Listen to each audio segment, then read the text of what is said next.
Welcome to the Indigenous Voice. Today is the 8th of August. And first of all, I would like to say thanks to the volunteer and SHA staff who make this show possible. And in the first part in our show, as usual, we have with us Elder Tom Sampson. Thanks again, Elder Tom, for giving us again the time. And as we discussed earlier, we have three subjects to talk about today. You said you would like to talk about the depression start first. Mm-hmm. So please, Elder Tsartlip, what in your mind in regard to this matter? Well, like I told you before, I grew up with a great-grandmother, and she knew all the things that I needed to know in order to survive, so I wouldn't get sick or something happened to me. So I grew up with her. And at a time when people were having real difficulty in Canada and around the world, I guess, during what they call the Depression, I think it was in the 30s and 40s, when that happened. That never affected us. We always had food, that we could go down to the beach or go to the mountain and get our food for what our needs were. We had not yet become accustomed to, McDonald's and Dairy Queen and stuff like that. We still knew nothing about that. So I grew up in a pretty healthy environment, in terms of food. We were never short of food. You go down a beach and dig clams or pick up oysters, and a lot of food all over the place. And so when people talked about the Depression, we didn't really know about it. We never suffered as much as other people did. But the real Depression started when the government got involved in our life. Even though we had a treaty, the Douglas Treaties, the Pre-Confederation Treaty, which allowed us to hunt and fish and provide for ourselves. Even though that was in place, the federal government created this document called the Indian Act in sections of the Section 88 or 87, I forget the number now, but it allowed the province to enter into our life and allowed them to create laws that prevented us from hunting and fishing and providing a way of life that we had been used to for centuries upon centuries. So the real Depression started when the Indian Act came into play and the province began to regulate our treaty right, which they didn't have a right to do. They began pressing charges against us, taking us to court, and a lot of our people spent a lot of time in jail. It wasn't just our food, by the way, it was about our ceremonies. We were not allowed to, practice the ceremonies that we had used, regarding the environment, regarding everything was connected to our ceremonial rights, that we acknowledged the land, the water, air. These things came to a stop, because of the Indian Act thing, and the government began to apply laws, what they call the potlatch laws, which outlawed our ceremonies, and if we were ever caught doing that, we would go to jail, or they'd press charges against us, and some of our longhouses were burned to the ground. All our regalia, ceremonial instruments were destroyed or confiscated, so we couldn't use it anymore. So the breaking of our culture in terms of what we had been used to for a long time. The water that we drink, when I sat down to eat in the evening or in the morning for breakfast, my great-grandmother always had a cup of water there. And then we would drink the water and give thanks for the water and the food that we were about to eat. Well, when the government came along and outlawed all these things, they began to create a new system of a way in which they wanted us to live. They created a dependency by outlawing or by regulating our fisheries and everything that we were in terms of our food and survival. These all came under the Indian Act. So for a long period of time, even up to the present day, the federal government is still insisting that we have to abide by provincial laws, even though we have no treaty with the provincial government in terms of what we were doing before the Indian Act came into play. And we were selling fish, we were selling crabs, clams, deer meat to the early settlers, the first colony of people who lived in Victoria. We provided food for them. We provided medicine for them. But because we didn't know the law that was about to come into play, we didn't know that what we were doing would be declared illegal and that the federal government would make laws outlawing everything that we had been doing for centuries upon centuries. The managing of our children, the managing of our whole way of life, all of a sudden came to an end. We had to quit speaking our language. We had to quit speaking, using our longhouse system, the potlatch they call it. We were not allowed to do that. It would because the effort was to disconnect us from our culture and our spiritual belief. The church played a major role in that process. You know, the Christians came along and they said, we got to work with these heathens, and we got to teach them about God and Jesus Christ and all these things that they had in their little Bible. So when that came became law, and like I mentioned quite some time ago now, the first prime minister of this country, actually stated that we were savages and that we had to be educated according to the white man's law, and we had to become farmers and work in a sort of laboring jobs. That's what that prime minister did. And the first premier of this province also followed the same route as the first prime minister of Canada. So they worked in collaboration with each other to outlaw everything that we knew that came out of our language, and that our language was the key to survival. That we ate every part of the animal, or the deer, the elk, the fish, the birds, the ducks. Everything was used for a special, and we always gave thanks for the use of the resources. Then we don't call them animals in our language. We have a name for each one of them, and those names were highly respected by our people because, for example, the birds, the ducks, and various other birds that we used to use in special ceremonies, those things were outlawed, and we were not allowed to hunt for them or get them to carry out our ceremonies. So that came to an end. So the Depression really started when the Indian Act came into play, and a province who had no legal right to regulate or impose laws on our treaty right, because Canada wasn't even a country yet, and British Columbia had not entered Confederation yet.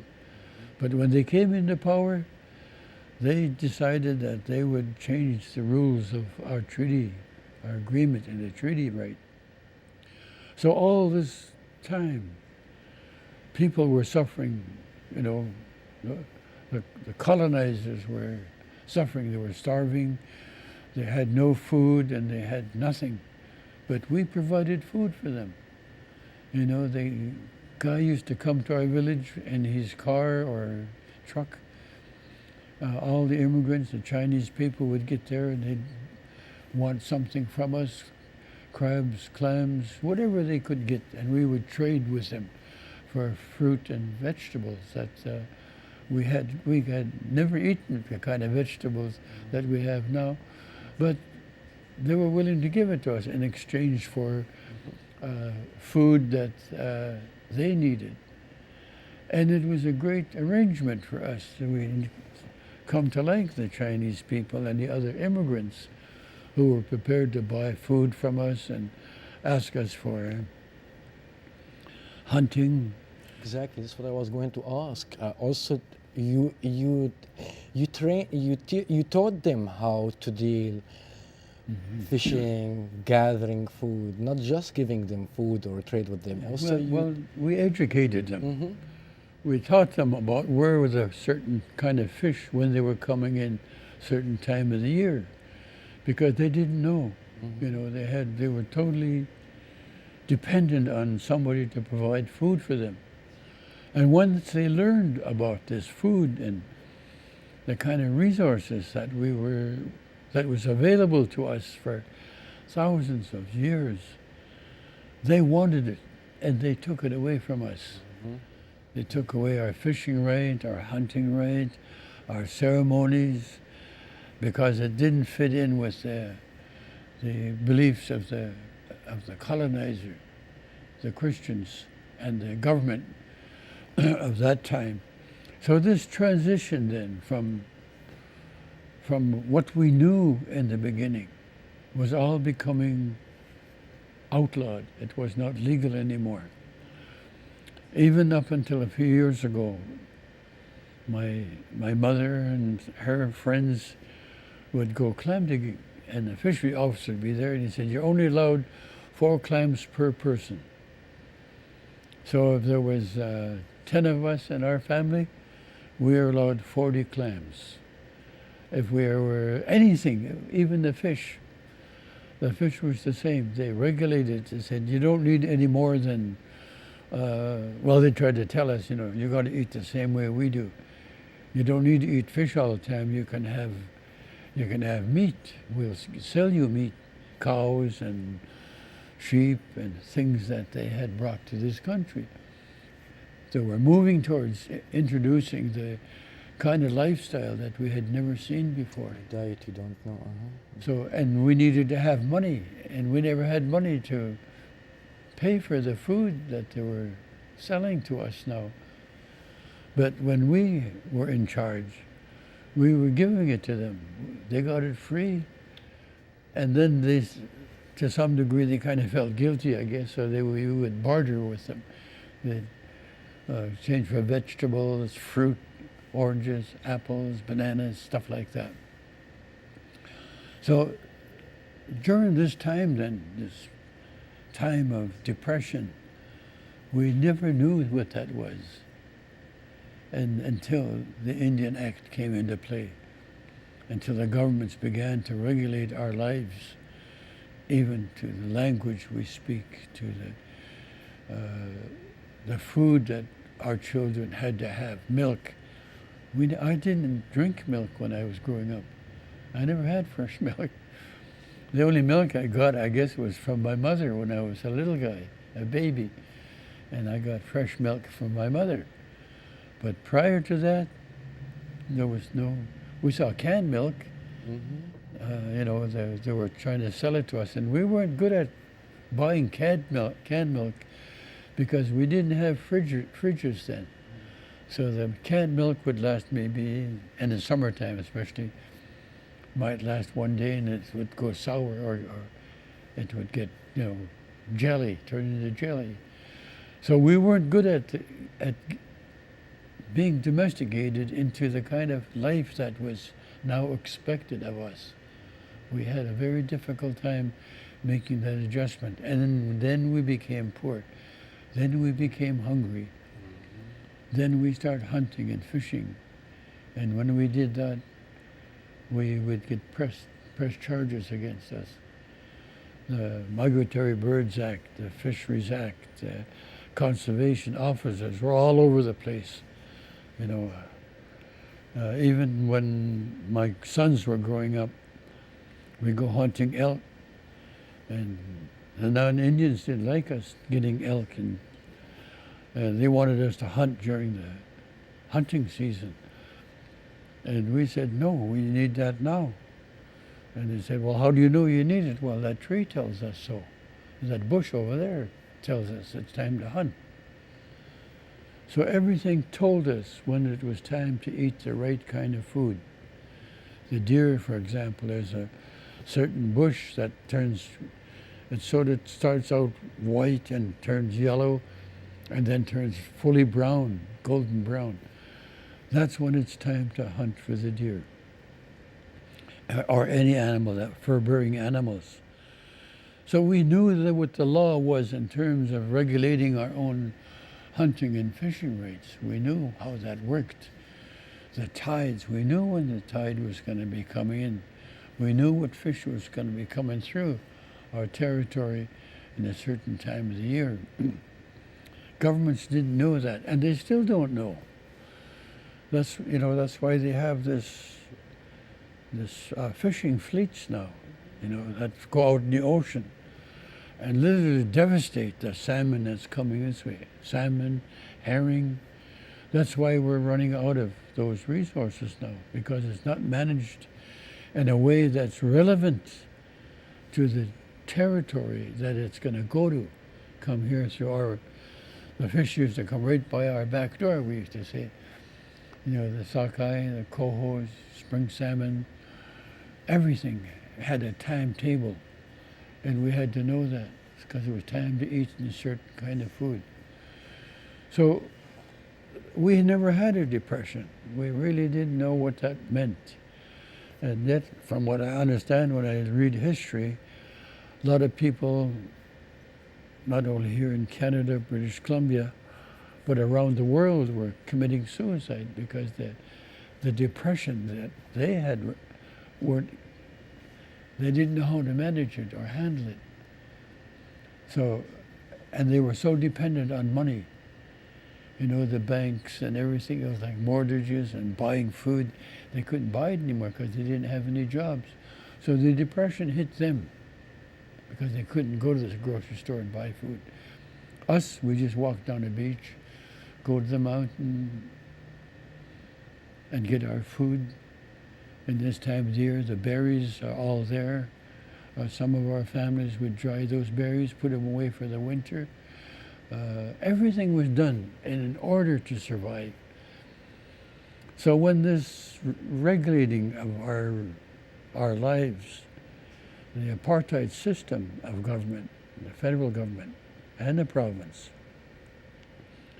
they had to set up these laws in order to control us so that we would become like all Canadian citizens.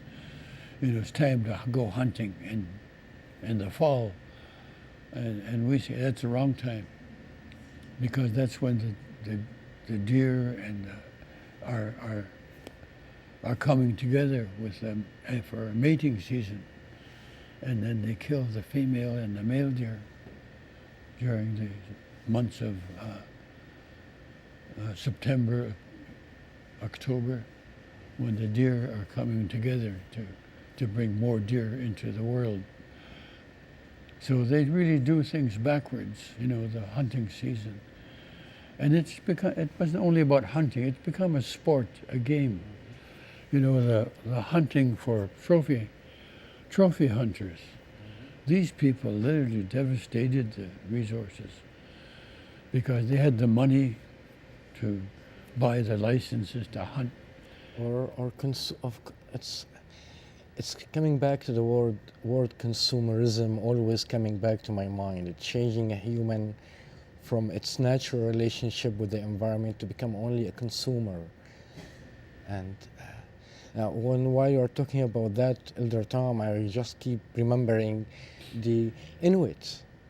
And it's another example about how driving a whole population to hunger by taking their old way of surviving and their way of living off the environment in a very harmonic way to become more living on stuff they never used before, like milk or white bread or corn stuff. Well, like what we've come to know is it's really not about how the government regulates things. It's about how the corporate world regulates the food industry. And the government as well. They control, I forget how many companies are in Canada that actually control the food market. And they're all big corporations, and they're global corporations. And they talk to each other in all parts of the world. That's why they talk about this free trade agreements, and certain times of the year they want certain kind of foods, and they ship their peaches and bananas and all the food that we don't grow here. So our government, the government of Canada and British Columbia, are anxious to trade with people from those countries to bring that kind of food here. But it's not for the good of the government or the good of the people. It's the good of the corporate Businesses. industry, because they regulate everything from meat to birds, turkey, chickens. That's all regulated by corporations. And they control it. So when people in Canada and British Columbia have become accustomed to that way of life, whether it's one of these big supermarkets or whatever they're called now. They have all kind of names, that are in charge of the food that comes from different countries now. So we were controlled then by what we've always known as the shadow government. They're the ones who control the industry, the market, wherever it's at, whether it's shellfish, prawns, salmon. And when it gets into trouble, like the way it is now in the fishing industry, what they call the fishing industry, they become to depend on fish farms. So fish farms is now becoming the thing in Canada. And that's dangerous. It's terribly dangerous, because now what they're saying, you don't have to worry about the watershed anymore, where the spawning grounds are way up in the interior of British Columbia. You don't have to worry about it anymore, because we're raising salmon, fish farming right in the ocean. And even though they've been warned by scientists, biologists, marine biologists, that there's extreme danger in what they're doing, because the salmon that are captured in these fish farms, like any other species that's raised in captivity, it doesn't go through the natural process of growing. Like the salmon start from way up north, and they work their way until they reach the Fraser River or the spawning grounds. And they're going through a process that has now been stopped. So when you don't, the salmon and species of fisheries are coming depending on every type of food as they journey to the Fraser River or to one of the big rivers where they will eventually spawn and bring more fish into the world. That has been intercepted. And now, when you look at the commercial industry now, there used to be a lot of commercial fishermen. Now they've all been beached. They can't go fishing because of the fish farms, and the same with aquaculture. They're controlling everything now, and it's not the government controlling it.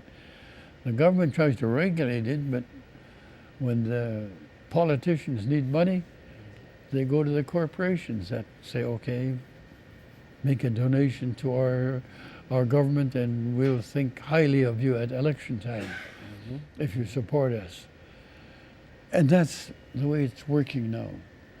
So poverty then is coming back into play. There are a lot of homeless people in this country, British Columbia, Vancouver Island. There are a lot of people who know what depression is about now, and they're the ones who live in the street now. They're the ones that's paying for, the poverty that has been imposed upon them by the government and by the corporate world. So when they don't access the beaches that were once plentiful. I remember a few years ago when the people from Asia first came here, and they saw that they came to our beach, and they couldn't get over. There was food laying out. How come you people don't to pick up this food and sell it? They couldn't get over that we let it there. They didn't know we were managing those oceans, the clams. You dig here on this tide, and about 3 or 4 months later you can go back there. But we had places where we could go and regulate the shellfish industry so that it would always be there for our use and we would never get hungry. But fisheries came along again, the government came along, and they stopped everybody from digging. A lot of those beaches died. The clams overpopulated, and it was just stink. The stench was so great. When a tide would go out, you could smell the stench from the dead clams, because the law, the regulation, the way they regulated the fisheries and the shellfish industry, they didn't know how to do it. And it caused tremendous problem, not just for us, but for everybody. Elder Tsartlip, do you think the new government capable of dealing with a problem like that, or at least to follow up on their new relationship with the indigenous community?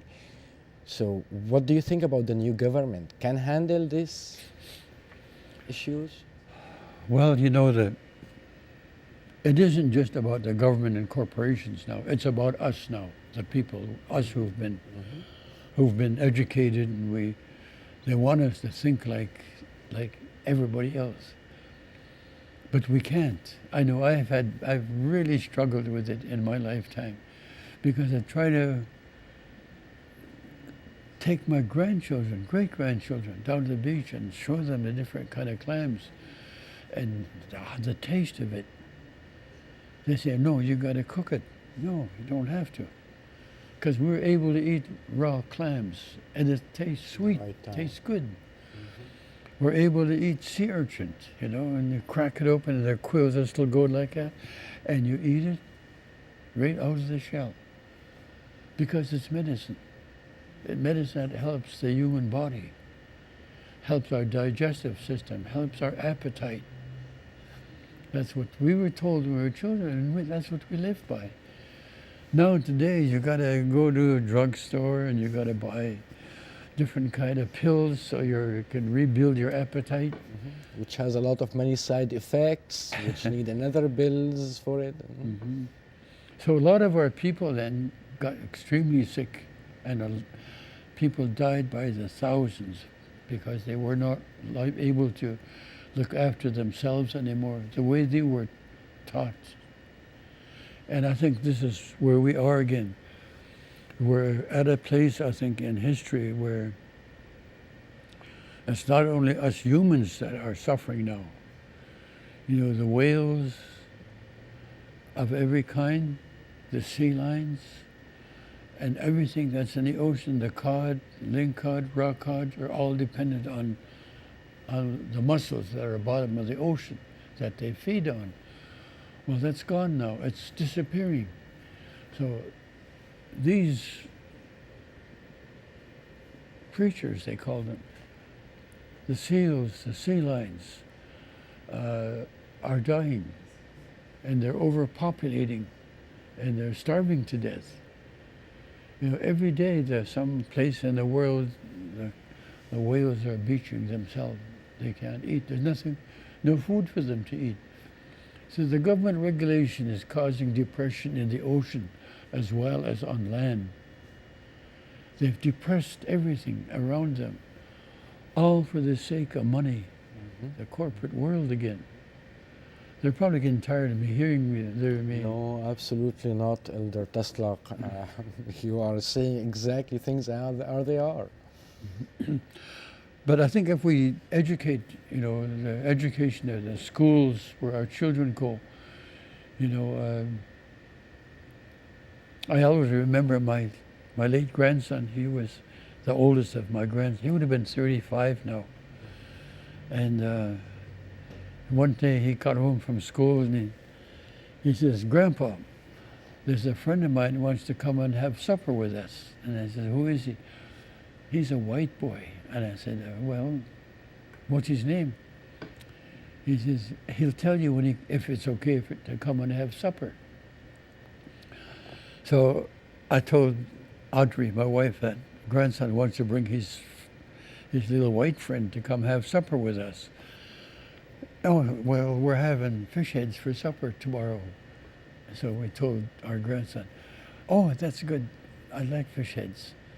So he invited his friend, and my wife boiled the fish heads and some potatoes and carrots with it. And when we put the fish heads on the table, and we opened it up like that, and this little white boy was sitting there, and he closed his eyes. Are you going to eat that? And I said, sure we are. It's good. So I took the eye out of the fish head, and I said, eat this. It's good. He started going like that. He started burping. I said, no, try it. So I took the meat off the back of the eyeball. I said, here, try it. Hey, it's good. It's sweet, and it tastes good. But it's the back of the eyeball of a salmon, where that real nice, tasty meat is at. So, but that's the last time he came to ask for supper, have supper with my grandson, because he was afraid we might give him fish heads again. But that's the kind of thing that our children grew up with. I grew up that way. I grew up eating things that my great-grandma put in front of me, because you either eat it or you starve. And I wasn't prepared to starve.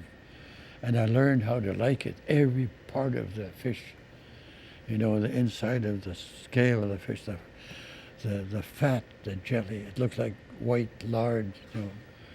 And you take that off, and it tastes delicious, just like butter, salty butter. So all of these things our children are not aware of now. We talk about it in our language, but we don't have control over our language anymore. Some of our people who want to learn to speak the language, they've got to go to the universities and register there so a linguist can teach them how to speak the language. And it's done in a different fashion. It's done in a way that it fits into somebody's curriculum. And I'm pretty sure you don't have to guess on whose curriculum we're talking about. It's the curriculum of the corporate world again. Exactly. They're the ones deciding what the children are going to eat tomorrow, the kind of fruit. No matter where it comes from, whether it's from southern part of America, United States, or Mexico, wherever the bananas come from, you know, it's regulated. And there was a time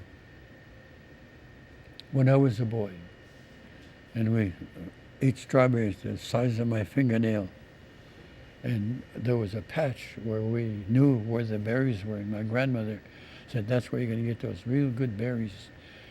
These are what they call wild berries. So we'd go there, and we would pick these berries, and they were only there maybe for 2 weeks at the longest, and they'd be gone for another year. But now you can eat strawberries all year round. You can eat anything all year round now. So our system of nourishing our bodies, it's unregulated now. And then we wonder why we're sick. You know, obesity is a big issue in North America. Our young children are 300-400 pounds children. Little girls, 10 years old, they weigh 200 pounds. Yeah, it's actually... And it's because they're not eating properly anymore. They're just eating all years, everything all year round now. It has no... Or about it's the kind of food they are eating. Elder Tom, we are going to take a short break, and we'll come back to talk about this issue, and also would like to hear more also about the yellow wolf which happened last weekend. Okay. So we'll be back just in a minute.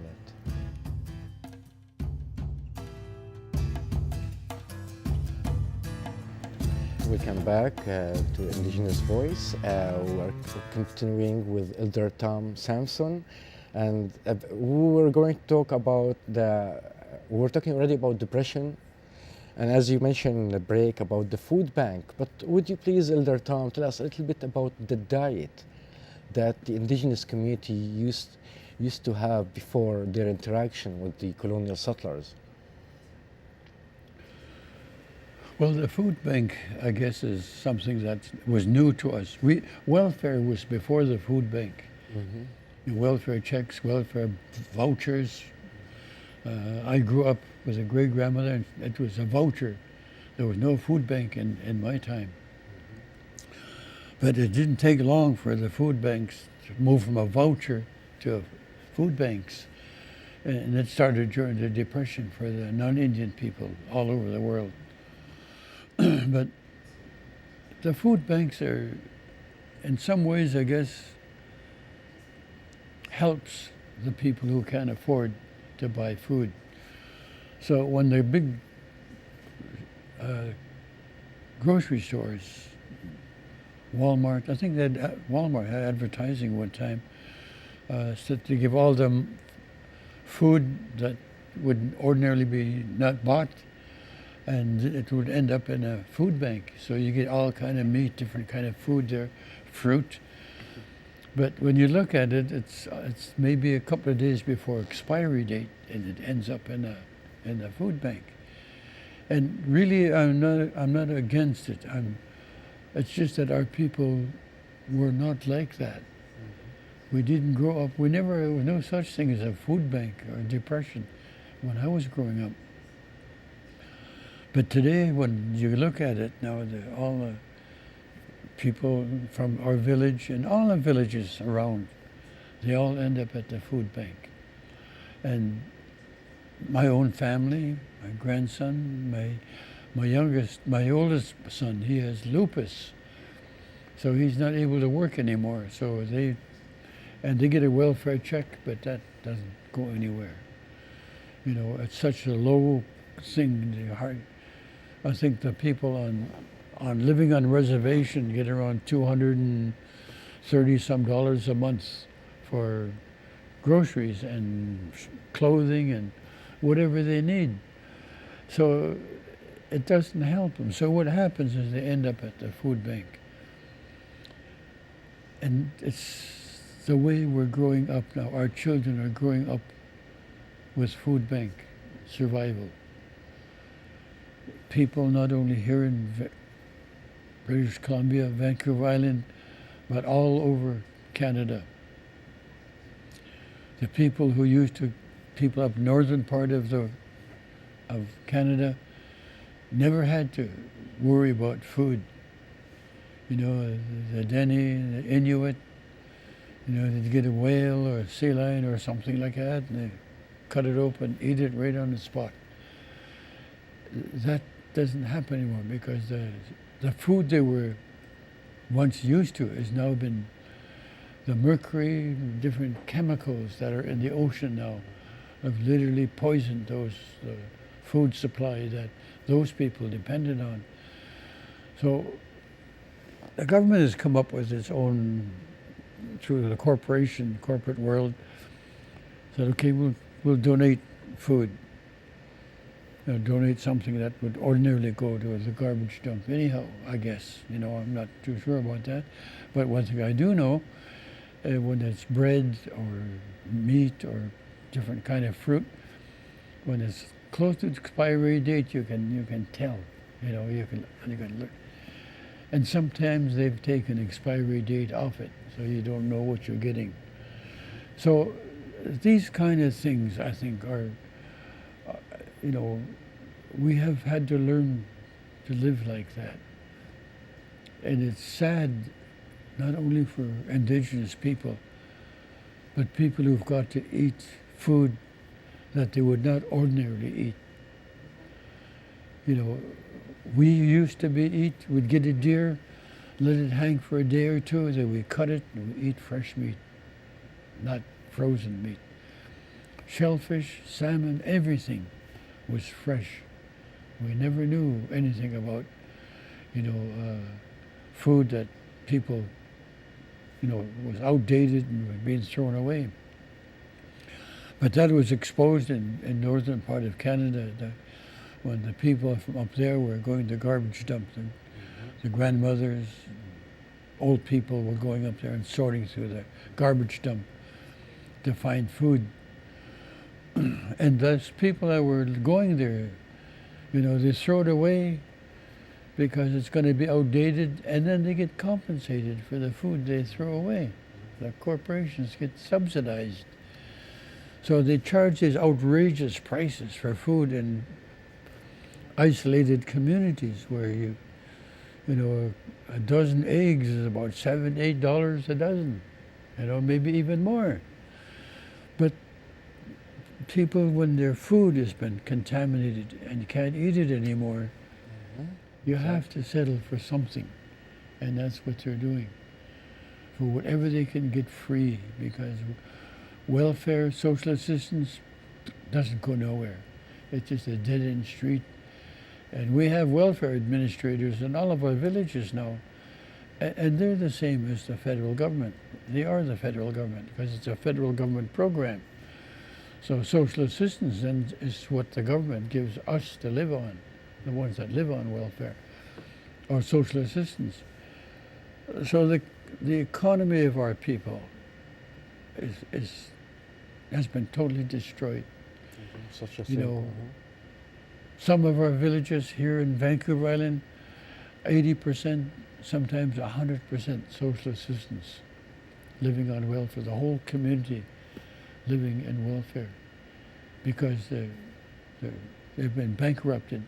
They can't hunt, fish, they can't sell their food, the salmon or the resources that they were once trading with other people, bartering. Government has done a real number on us when it came to that. And actually, I know when I was growing up, when I used to go hunting with my grandparents, my grandfather said, "Oh, we're going to go hunting at nighttime." And we knew the conservation officer. So they had a canoe where they would burn the bottom of the canoe so it would be black, charcoal it like. So it wasn't painted, it was charcoal, it looked like this. So the conservation guy was looking for a canoe. He could never find it because it was too dark. And he thought it was just a dead log there, but it was our canoe. So we had to go through a lot of different techniques of breaking the white man's law, learning how to keep from going to jail, and learning how to hunt when they said it was illegal, or you couldn't sell food, or you couldn't do this because the regulatory system of government literally took everything away from us. So the food banks then are sort of the choice that people make now. And I drive my son down there, the one that's sick. I drive him down to the food bank, and it's amazing the people you see there. Every nationality is at the food bank. And some of these people don't know what fresh food is about. They don't know fresh bread, because you can't buy it. Even to buy stuff you mix to make your own bread, fried bread or baked bread, they can't afford it.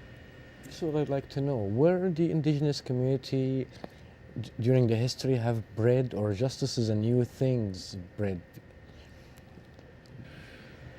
Well, my great-grandmother called it skawam.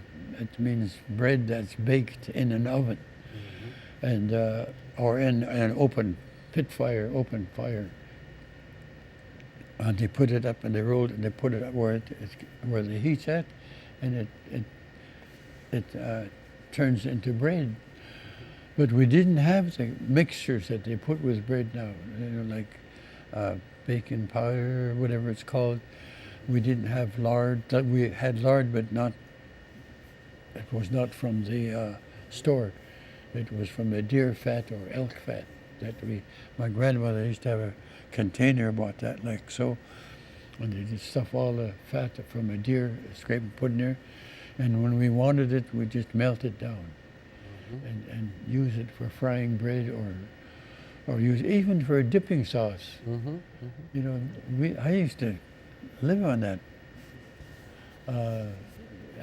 deer meat, deer fat, and elk fat, because it was kept in a jar. It just looks like lard for frying food. That's what it looks like. And so you take it, dip your bread in there, and salt and pepper with it, and it tastes real good. So all of these things then caused a massive hurt in our people. Some of our people starved to death. And it's happening even to this day in different parts of Canada. And then you wonder why children give up.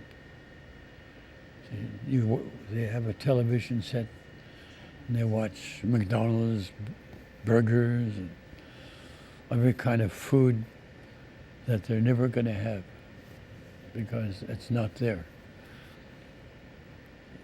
We live in a very artificial communication system. You can have it if you can buy it or you can afford it. So what do you do when 80% of your people are on social assistance? You know? So this is the kind of things that we're living. We've gone from a very wealthy, healthy people, not knowing what a depression is, but when the government came along, they created depression. You know, they put everything out of reach through regulation, policies that would totally affect our way of life, not only our physical need for food, but our spiritual needs at the same time. So these things are still in place yet under the Indian Act, the government's legislation. It's still a lot of it is still there yet. You know, my grandsons they're crab fishermen, and fisheries are saying you can't sell that because you don't have a license, and you can't sell it unless you buy a license from fisheries. But our treaty says we don't need a license. The government of the province of British Columbia and the federal government, they didn't ask for a license when they were first buying food from us. They were so happy just to get food from us. Clams, fish, deer, all kind of food. And they never asked for a license or a permit. Now they've got us in a position where we're forced to beg for the right to fish, the right to hunt, even under our like treaty. the right to breathe, for example. Talking about the spiritual, the important thing of the spiritual side in the Indigenous community, we have last weekend the Yellow Wolf powwow. And I'm sure that is very well connected to that part of the Indigenous community history, culture, and spiritual side we were just talking about. We still have like 7 minutes, so would you like to talk about that event? Right now? Yeah, we still have Okay. like 7 minutes actually in the show. Okay, well, I did this program. I was asked by the Americans to go visit them, and they were going to talk about their treaty. And I said, I don't know anything about your American treaty, the Treaty of 1855. So the guy that was the producer of the show said, well, could you talk about creation? Oh yeah, I can do that. So they said, well, we're going to do this play. It's called What About Those Promises? You know. So I took this gift I got from my father and that carving. It's a story of creation. And it starts with the eagles and then moves to water and then to the land. And the human is at the very bottom of the carving.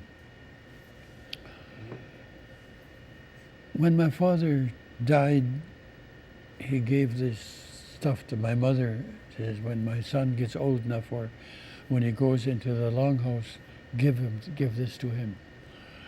So when my father died, I inherited this carving, and on that carving, it shows the eagle, the birds that fly in the sky, and then it shows the mountain lion, the bear, the wolf, and then it moves to the reptiles. The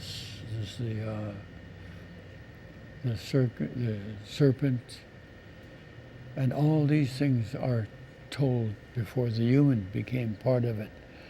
And according to our story, our legend, humans were the last to be created.